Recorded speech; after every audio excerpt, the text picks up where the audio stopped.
నా హృదయపూర్వక వందనాలు తెలియజేస్తున్నాను. మీరు కూడా మీ పక్క వారికి వందనాలు చెప్పండి. దేవుని మహాకృప చేత మరొక్కసారి మనమందరం ఈ రీతిగా కలుసుకోవటం దేవుడు మనకిచ్చిన గొప్ప భాగ్యం.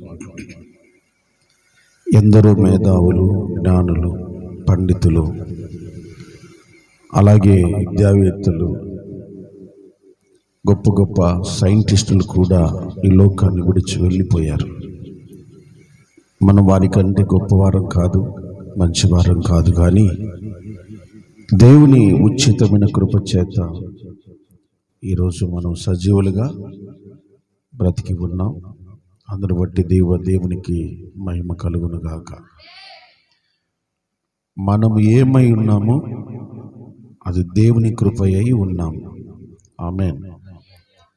మంచిది.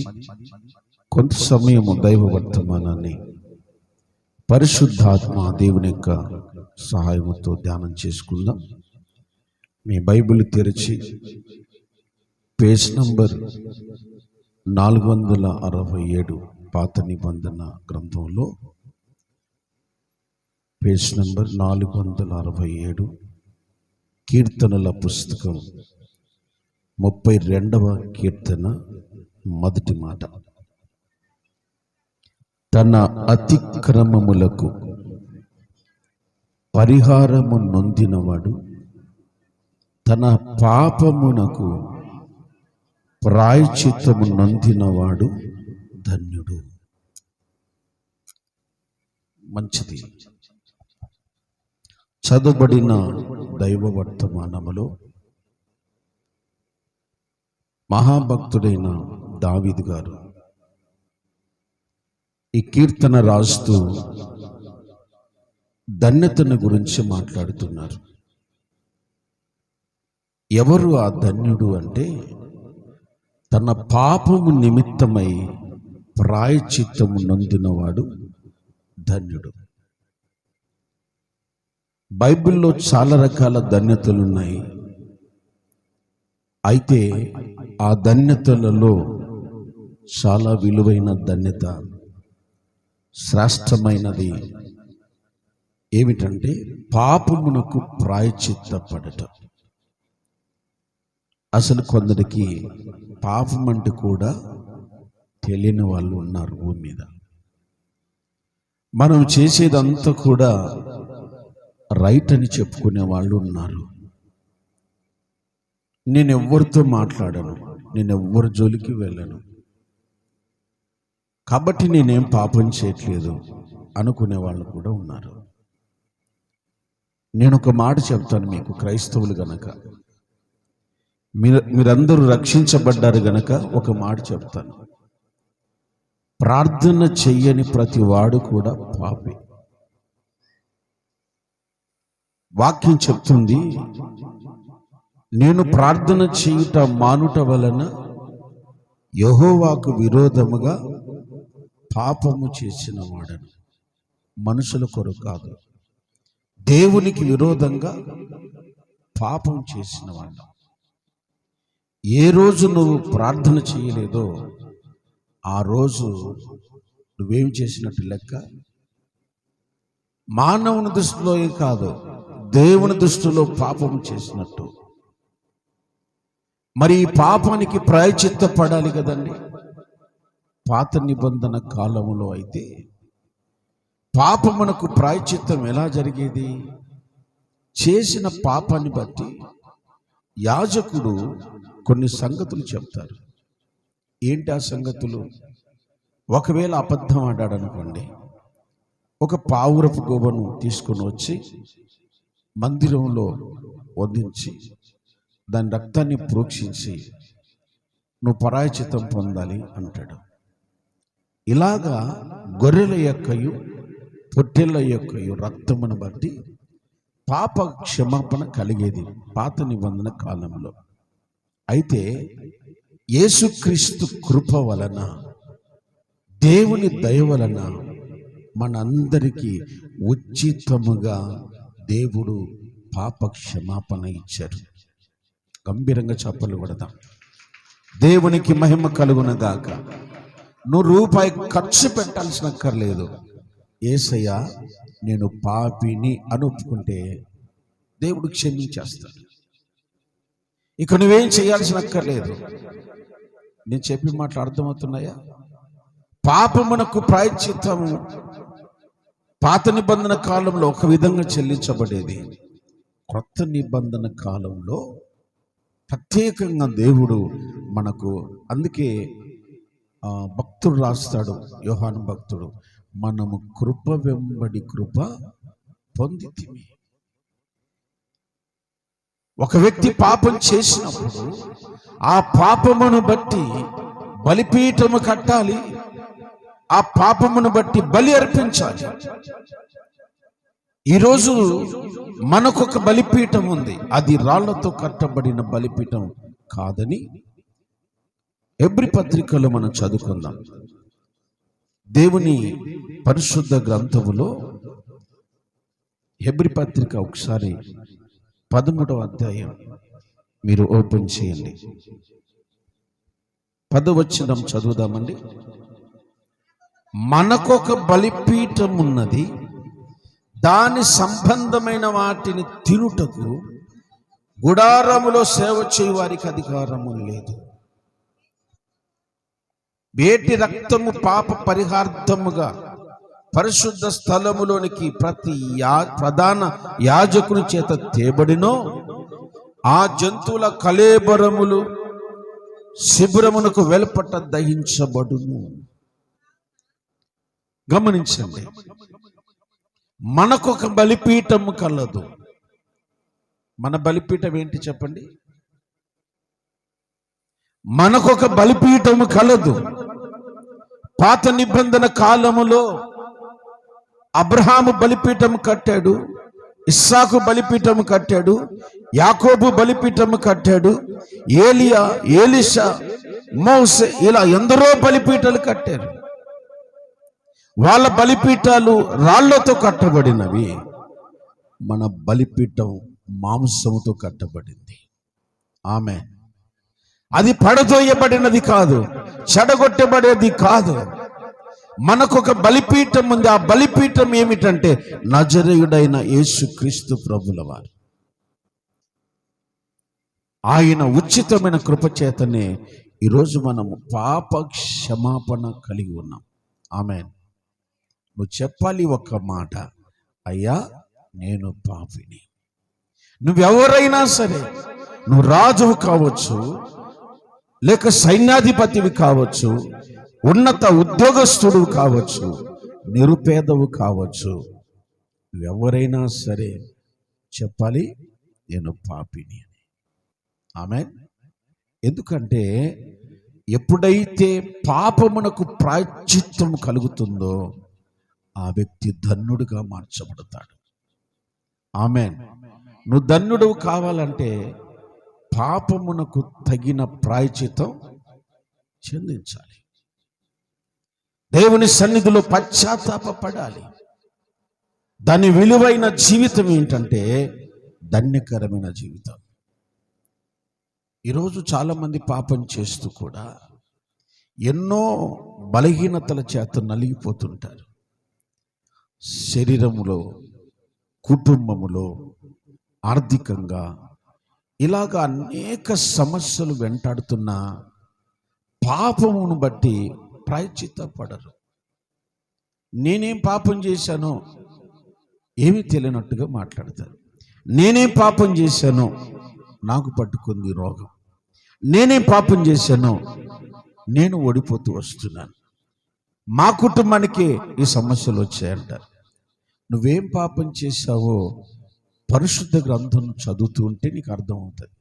నువ్వేం పాపం చేశావో దేవుని సన్నిధిలో మోకరించి ప్రార్థన చేస్తే ప్రభు మాట్లాడతాడు.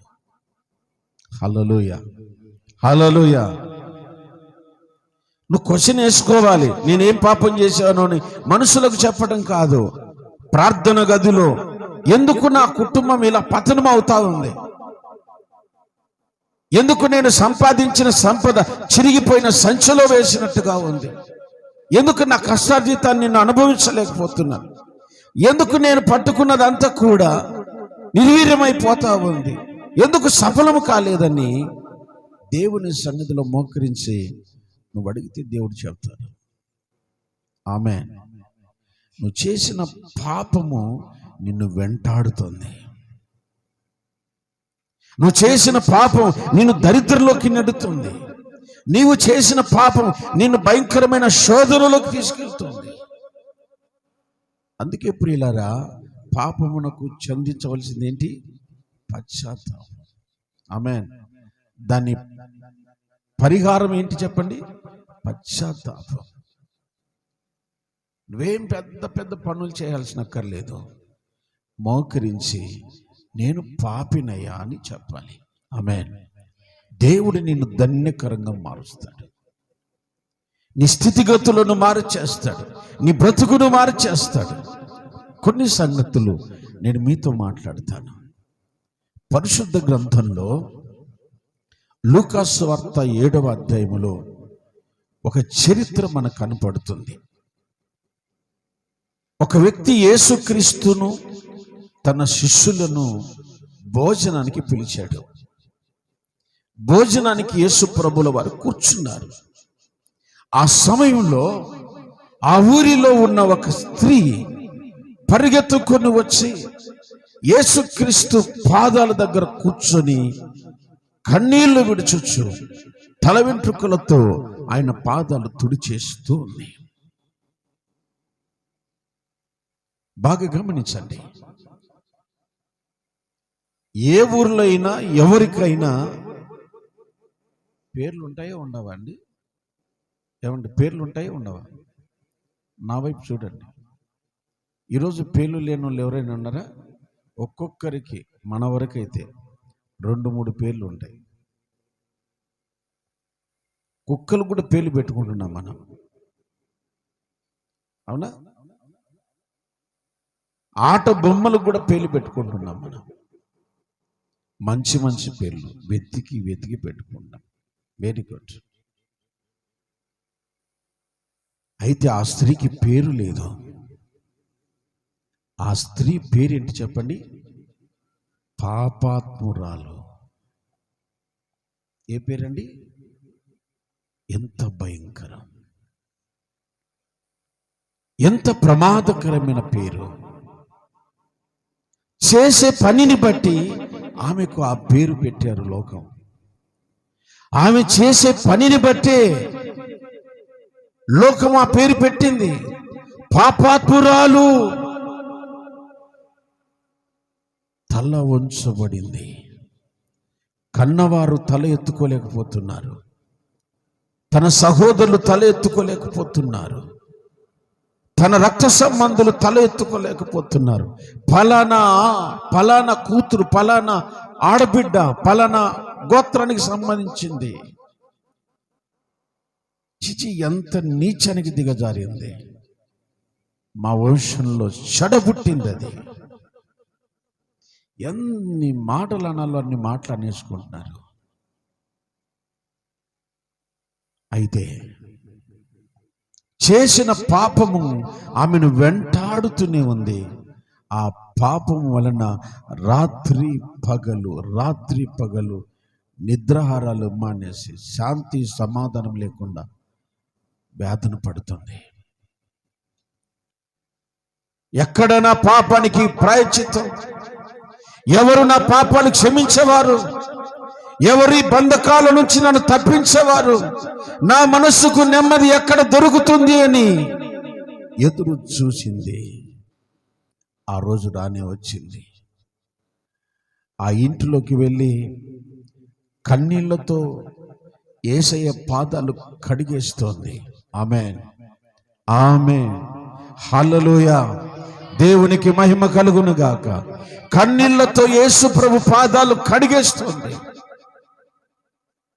యేసు ప్రభుల వారు కనికర స్వరూపుడైన దేవుడు. పాపులను క్షమించుటకు పరలోకమును విడిచి వచ్చిన దేవుడు. ఆమె పాపములన్నింటినీ క్షమించి వేశాడు. చేతులెత్తి స్తోత్రం చెబుతామా? చదువుతారా మాట? ఆమె విస్తారముగా ప్రేమించను గనక ఆమె విస్తార పాపములు, గట్టిగా చప్పట్లు కొట్టి ప్రభుని కనపడదాం. దేవునికి మహిమ కలుగును గాక. నేను ఈరోజు ఒక మాట చెప్తాను నీకు. నీ పాపం బయటపడలేదు. నీ పాపం బయటపడలేదు గనక నువ్వు నిరభ్యంతరంగా ఉన్నావు. కానీ నువ్వు పాపమే.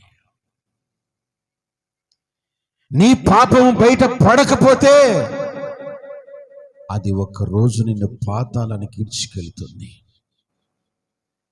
అందుకే ఈరోజే నీ పాపమునకు ప్రభు ప్రాయశ్చిత్తము కలుగజేయునుగాక. చిన్న చిన్న పాపమే అనుకుంటావు, అది చిన్న నలిసేనండి, చిన్న నలిసే పెద్ద ప్రమాదాన్ని తెచ్చిపెడుతుంది. డాక్టర్ చెప్తాడు, నీ కిడ్నీలో చిన్న రాళ్ళు ఉన్నాయి అంటాడు. నీ గుండెకు సన్నని హోల్ పడింది అంటాడు. నీ ప్రేగుకు రంధ్రం పడింది అని చెప్తాడు. చాలా చిన్నగా ఉంది. ఏం చేయాలి ఇప్పుడు? 2 మాంసపు ముద్దలు తింటే అరిగిపోద్దిలే, కలిసిపోతుంది అనుకుంటామా? వీలవుతుందండి? హల్లెలూయా, దేవునికి స్తోత్రం.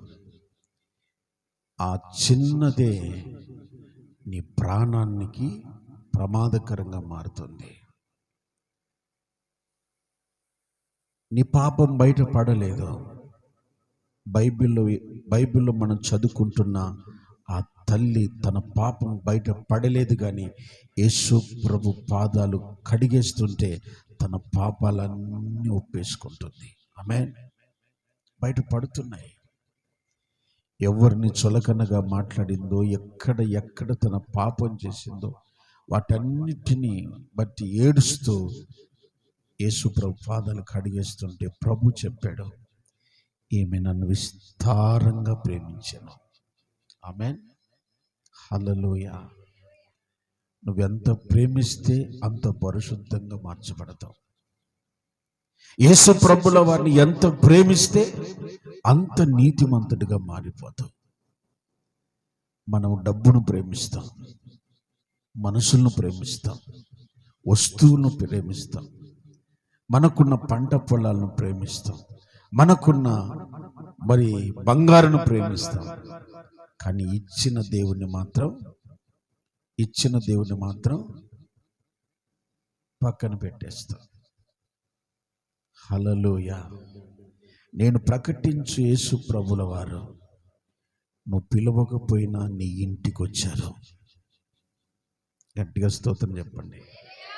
నువ్వు పిలవకపోయినా నీ జీవితంలోకి వచ్చాడు. కానీ నువ్వైతే ఏం చేస్తున్నావు తెలుసా? నీ యేసయ్యను పక్కన పెట్టి, నీ తండ్రిని పక్కన పెట్టి, కనిపించని దేవుని కొరకు తిరగని మందిరం లేదు, కనిపించని దేవుని కొరకు చెయ్యని ప్రార్థన లేదు. ఆయన నీ ఇంట్లోకి వస్తే నువ్వెక్కడెక్కడో తిరుగుతున్నావు. ఆయన నీ హృదయంలోకి వస్తే వేటినో నీ హృదయంలో దాచుకుంటున్నావు, ఒక యేసయ్యను తప్ప. నీ పాపము క్షమించబడాలి,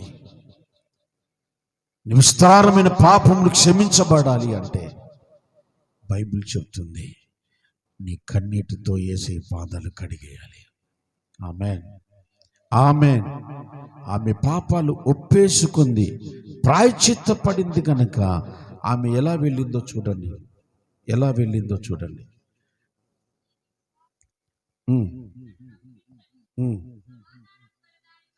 సమాధానము గలదానివై వెళ్ళుమని ఆశ్రితో చెప్పెను. ఆమె పాపము ఆమెను ఎలా చేసిందంటే సమాధానం లేకుండా చేసింది. ఆమె చేసిన పాపమును ఆమెను ఎలా చేసిందంటే నెమ్మది లేకుండా చేసింది. ఒక్కటి కలవరం. చేసిన పాపాన్ని బట్టి చనిపోవాలా? నేను చేసిన పాపానికి ప్రాయశ్చిత్తము లేదు. ఇలాగున హృదయంలో కృంగిపోతూ ఉంటే దేవుడు చెప్పాడు, సమాధానము కలదానివై వెళ్ళిపో. దేవునికి మహిమ కలుగునుగాక. చేతులెత్తి చెబుదాం, మళ్ళీ చెబుదాం. ఈరోజు దేవుని మాటలు వింటున్న నీవు, నీ పాపమునకు ప్రాయశ్చిత్త పడితే సమాధానము లేని నీ జీవితానికి దేవుడు సమాధానం ఇస్తాడు. నమ్మిన వాళ్ళు ఆమె చెప్పండి. నేను మరలా చెప్తున్నాను, నేనే పాపము చేయలేదనుకొని, నేనే పాపం చేయలేదని నువ్వు పొరపాటును కూడా అనుకోవద్దు. బైబిల్ ఏమంటుందో తెలుసా? నీతిమంతుడు లేడు, ఒక్కడునూ లేడు, మనమందరము ఏకముగా ఏమయ్యాం? పనికి మాలిన వారమయ్యాం. ఆయన మాట వినని వాడు పాపే, ఆయన వాక్యాన్ని అనుసరించని వాడు పాపే. కనుక దేవుని సన్నిధిలో మనం పాపములకు ప్రాయశ్చిత్త పడాలి. అప్పుడే మన కుటుంబాలను సమాధానం పరిపాలిస్తుంది. ఈరోజు నీ ఇంట్లో సమాధానం లేదంటే అర్థం ఏంటి చెప్పండి? నీ ఒంటిలో సమాధానం లేదంటే అర్థం ఏంటి? నీ పాపము నిన్ను సమాధానం లేని దానిగాను, సమాధానం లేని వానిగాను చేస్తుంది. హల్లెలూయా. ప్రభుకు మహిమ కలుగునుగాక. మరొక సంగతి కూడా మీకు జ్ఞాపకం చేస్తాను. ఒక వ్యక్తి బైబిల్లో ఉన్నాడు. ఇంట్లో పెద్ద గొడవ జరిగింది. ఏంటి ఆ గొడవ అంటే, తండ్రితో వ్యాజ్యమాడుతూ, నా ఆస్తిని నాకు ఇచ్చేయండి, మీ దగ్గర ఉంటే నేను బాగుపడను, నా డబ్బు నాకు ఇస్తే నేను వేరే ప్రాంతానికి వెళ్ళి, విదేశాలకు వెళ్ళి వ్యాపారం చేయాలనుకుంటాను, నా స్నేహితులతో కలిసి వెళ్ళాలనుకుంటాను. తండ్రి చెప్పాడు, ఇరుగు పొరుగు వారు చెప్పారు, పెద్దలు కొంతమంది క్రైస్తవులైన వాళ్ళు చెప్పారు, నాన్న చెప్పినట్టుగా విను, నువ్వు బాగుపడతావురా అంటే, లేదు లేదు, నేను బాగా చదువుకున్నాను, నాకు నచ్చిన బిజినెస్ చేయాలి. వినండి, తన ఆస్తిని తీసుకుని దూరదేశానికి వెళ్ళి ఏ వ్యాపారం చేశారు చెప్పండి? ఏ వ్యాపారం ఉందండి బైబిల్లో?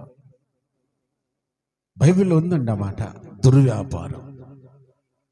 దుర్వ్యాపారం. ఈరోజు అనేక కుటుంబాలను చెడగొడుతుంది ఒక వ్యాపారం. ఏంటి ఆ వ్యాపారం? దుర్వ్యాపారం. సారా. స్త్రీలు, పిల్లలు, పెద్దలు, వృద్ధులు అందరూ తాగుతున్నారు. స్త్రీలు కూడా తాగుతున్నారు. ఏంటి ఇది మీకు తగున అంటే ట్రెండ్ అంట. ట్రెండ్ ఇప్పుడు ఫ్యాషన్ అయిందంట స్త్రీలు తాగడం. లోకం మారిపోయింది. దుర్వ్యాపారం వలన దేశం, దుర్వ్యాపారం వలన రాష్ట్రాలు, దుర్వ్యాపారం వలన కుటుంబాలు నాశనమైపోతున్నాయి. ఇప్పుడు చిన్న కుమారుడు దూరదేశానికి వెళ్ళి ఏ వ్యాపారం చేశాడు? కుటుంబాలను చెడగొట్టి వ్యాపారం చేశాడు. తాను చెడిపోయాడు. దరిద్రం వెంటబడింది. చేసిన పాపం ఊరికి పోదు కదండి, పోతుందండి. పాపం పండింది. ఒకరోజు మనం చేసే పాపం ఒప్పుకోకపోతే పండిపోతుంది. జాగ్రత్త. చేతులెత్తి స్తోత్రం చెప్పాలి. హల్లెలూయా. నువ్వు ఒప్పుకోకపోతే, కప్పి పెట్టుకుంటే ఒకరోజు ఆ పాపం పండి నువ్వెంత స్థితిలో పడిపోతావో, ఏ భయంకరమైన స్థితిలో పడిపోతావో కూడా తెలియని పరిస్థితి. ఆ కుమారుడు పాపం పండింది. దరిద్రం వెంటాడుతుంది. తినడానికి తిండి లేదు. సమృద్ధిగా వెళ్ళిపోయాడు. సమృద్ధిగా వెళ్ళిపోయాడు. చేసిన పాపము అతన్ని ఎలా చేసిందంటే, ఒక మాటలో చెప్పాలంటే తినడానికి తిండి లేని దరిద్రంలోకి నెట్టేసింది. ఈ దరిద్రానికి కారణం ఏంటి చెప్పండి?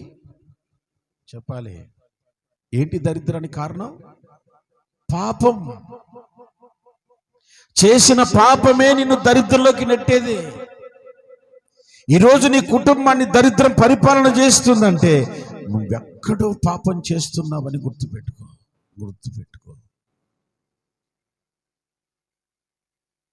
దరిద్రం అంటే మీరనుకున్నట్టు డబ్బు పరంగానే కాదండి. ప్రతి విషయంలో దరిద్రుడే, ప్రతి విషయంలో కూడా. మీకు జ్ఞాపకం చేస్తున్నాను. అయితే ఆ కుమారుడు తన తండ్రిని జ్ఞాపకం చేసుకున్నాడు. స్తోత్రం. ఒక ఆలోచన చేస్తున్నాడు.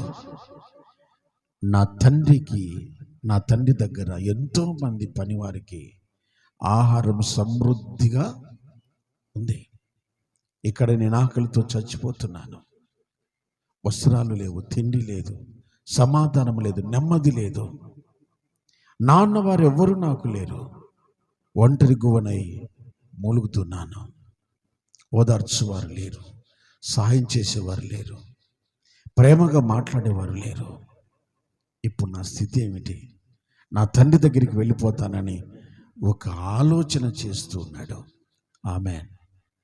మనసు చెప్తుంది, వెళ్ళి ఏ ముఖం పట్టుకొని వెళ్తావురా? ఏ ముఖం పట్టుకొని వెళ్తావు మీ తండ్రి దగ్గరికి? ఒకటా రెండా నువ్వు చేసిన పాపం? ఎన్ని కుటుంబాలు నాశనం అయ్యాయో తెలుసా నీకుండా? నీ వలన ఎంతమంది రోడ్డు పాలయ్యారు తెలుసా? ఎంతమంది తాళులు తెగాయో తెలుసా నీకు? మనసాక్షి చెప్తుందండి మాటలన్నీ. అప్పుడు ఆ కుమారుడు అన్నాడు, నేను పరలోకమునకును నీకును విరోధంగా పాపము చేసి తినని ఒప్పుకుంటాను. ఆమేన్. మళ్ళీ చెప్పండి. దేవునికి మహిమ కలుగునుగాక. ఈరోజు నువ్వు దారిద్ర్యంలో బ్రతుకుతూ ఉంటే ఒక్క మాట చెప్పు, తండ్రి నీకును పరలోకమునకును విరోధంగా పాపము చేసి తిని నన్ను క్షమించని నువ్వు ఒప్పుకుంటే, బైబిల్లో రాయబడింది, తండ్రి దగ్గరికి కుమారుడు నడుచుకుంటూ వెళుతున్నాడు. కుమారుడు దగ్గరికి తండ్రి పరిగెత్తుకుంటూ వస్తున్నాడు. చప్పట్లు కొట్టి ప్రభుని గణపడదాం. దేవునికి మహిమ కలుగునుగాక. నేను పాపినని నువ్వు దేవుని దగ్గరికి నడుచుకుంటూ వస్తే నీ దగ్గరికి ఆయన పరిగెత్తుకుంటూ వస్తాడు. పాప క్షమాపణ పొందిన వాని దగ్గరికి యేసు ప్రభుల వారు పరిగెత్తుకుంటూ వస్తారు. ఈరోజు నువ్వు ప్రాయశ్చిత్త పడాలి నువ్వు చేసిన పాపమును బట్టి. ఎప్పుడైతే ఆ చిన్న కుమారుడు పశ్చాత్తాపడ్డాడో, మీరు గమనించండి, పోగొట్టుకున్న దాని కంటే కూడా అధికంగా పొందుకోగలిగాడు. ఏమేమి కోల్పోయావో వాటన్నిటిని తిరిగి పొందేలా చేసేది ఏంటంటే నువ్వు ప్రాయశ్చిత్త పడటం. ఆమేన్. పోగొట్టుకున్న ప్రతిదీ కూడా తిరిగి నీకు ఇవ్వగలిగిన ఒకే ఒక్క ఆయుధం నువ్వు ప్రాయశ్చిత్త పడటం. చేసిన పాపమును బట్టి ఏ వ్యక్తి అయితే ప్రాయశ్చిత్త పడతాడో ఆ వ్యక్తి పోగొట్టుకున్నవన్నీ తిరిగి సంపాదించుకుంటాడు. ఇంకొక మాట చెప్పి నేను ప్రార్థన చేస్తాను. ప్రాయశ్చిత్త పడుట వలన లాభం ఏంటి? మొదటిదేంటి? మనసుకు నెమ్మది కలుగుతుంది, కుటుంబంలో నెమ్మది ఉంటుంది. రెండవది, ప్రాయశ్చిత్త పడుట వలన పోగొట్టుకున్నవన్నీ కూడా, అది ఇల్లైనా, బంగారైనా, ధనమైనా, పేరైనా, ఏదైనా సరే తిరిగి ప్రభునికి ఇస్తారు. ఆమేన్. మూడవది, నువ్వు ప్రాయశ్చిత్త పడితే దేవుడు నీకు నిత్య జీవాన్ని ఇస్తారు. ఆమేన్. హల్లెలూయా. యేసుక్రీస్తు ప్రభుల వారు సిలువకు అప్పగించబడ్డారు. ఆయనతో కూడా ఇద్దరు దొంగలు ఉన్నారు అక్కడ. ఒక వ్యక్తి అయితే, ఒక దొంగ అయితే మొదటివాడు అంటాడు, నువ్వు క్రీస్తు అయితే నిన్ను విడిపించుకొని మమ్మల్ని కూడా విడిపించు అన్నాడు. అయితే రెండోవాడు తాను చేసిన పాపములన్నిటిని బట్టి ఒక మాట చెప్పాడు, మనము చేసిన దానికి ఈ శిక్ష న్యాయమే. పశ్చాత్తాపడుతున్నాడు. మనం పాపం చేశాం, మనం చేసిన దానికి ఇది న్యాయం. కానీ ఈయన ఏ పాపము చేయలేదు, ఈయన ఏ పాపం ఎరుగడు. యేసయ్యకు స్తోత్రం చెప్పండి. హల్లెలూయా. నువ్వు చేసిన దానిని ఒప్పుకున్నట్లయితే, ఈరోజు సిలువలో దొంగ ఒప్పుకున్నట్లయితే, సిలువలో దొంగకు యేసుక్రీస్తు ప్రభులు వారు చెప్పారు, నేడు నీవు నాతో కూడా పరదేశులో ఉందో. హల్లెలూయా. నీకు నిత్య జీవం ఇచ్చేది ఏంటంటే చేసిన పాపములన్నిటిని ఒప్పుకునే ఒకే ఒక్క లక్షణం, ప్రాయశ్చిత్తపడటం. ఎంత ధన్యత! ఏమండి, ఎంత డబ్బు ఇస్తే సమాధానాన్ని కొనుక్కోగలవండి? కుటుంబాల్లో ఈరోజు సమాధానం లేక కొంతమంది బ్రాంతి షాప్కి వెళ్ళి అన్ని కూడా మర్చిపోతున్నారు తాగి. సమాధానం లేదు ఇంట్లో, మనసులో సమాధానం లేదు. ఎందుకు తాగుతున్నావారంటే అన్ని మర్చిపోవటానికి తాగేస్తున్నాను. ఈరోజు నీ జీవితాన్ని పాలిస్తున్నది ఒకవేళ అసమాధానమైతే ప్రభు దగ్గర అడుగు, అయ్యా నేను ఎక్కడో నీకు విరుద్ధంగా పాపం చేశాను, లేక నా పిల్లలు పాపం చేశారు, నా ఇంటిలో ఎవరో పాపం చేశారు, వారి పాపము నేను ఒప్పుకొనుచున్నానని ప్రభు దగ్గర అడుగుతావా? దేవుడు నీ కుటుంబాన్ని సమాధానంతో నింపుతాడు. రెండవది ఏంటి? పోగొట్టుకున్నవన్నీ కూడా తిరిగి పొందుకునేలా చేస్తుంది. నువ్వేమేం పోగొట్టుకున్నావు? విలువను పోగొట్టుకున్నావు, నీతిని పోగొట్టుకున్నావు, నీ గౌరవాన్ని పోగొట్టుకున్నావు. ఇవన్నీ కూడా తిరిగి ఇచ్చింది పశ్చాత్తాపం. ఫైనల్గా ఏమిచ్చింది చెప్పండి? నిత్య జీవం. ప్రభు పాదాల దగ్గర నువ్వు అడగాలి ప్రతిరోజు. ఉదయకాలం మేము వాట్సాప్ గ్రూప్లో జాయిన్ అవుతున్నారు కొంతమంది. 10 మంది దాకా వస్తారు. మేము కొద్ది నిమిషాలు స్తోత్రం చెబుతాం, ఒక పాట, 10 నిమిషాల వాక్యం. అందరి కొరకు వీలైతే ప్రార్థన చేస్తాం. ఎందుకు ఈ మాట చెప్తున్నానంటే, ఉదయకాలం మన పాపములను క్షమించే ప్రభు మనకు దొరుకుతున్నాడు. ఆమేన్.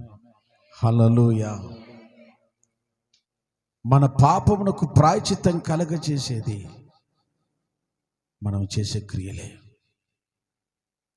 ఈరోజు మీకు అందరికీ గుర్తు చేస్తున్నా, నేనేం పాపం చేయలేదని మాత్రం నువ్వు చెప్పద్దు. చూపు ద్వారా, నడత ద్వారా బైబిల్ చెప్తుంది, విస్తారముగా మాట్లాడుట ద్వారా కూడా పాపం అందట. ఎక్కువ మాట్లాడుట వలన కూడా మనిషిని పాపం పట్టుకుంటుందంటుంది బైబిల్. కనుక ఈ పాపం మనల్ని పాతాళానికి ఈడ్చుకొని వెళ్ళక మునిపే ప్రాయశ్చిత్తపడదాం, ధన్యులముగా మార్చబడదాం. దేవుడు కొద్ది మాటలు మనందరి వినికిడిలో ఆశీర్వదించును గాక.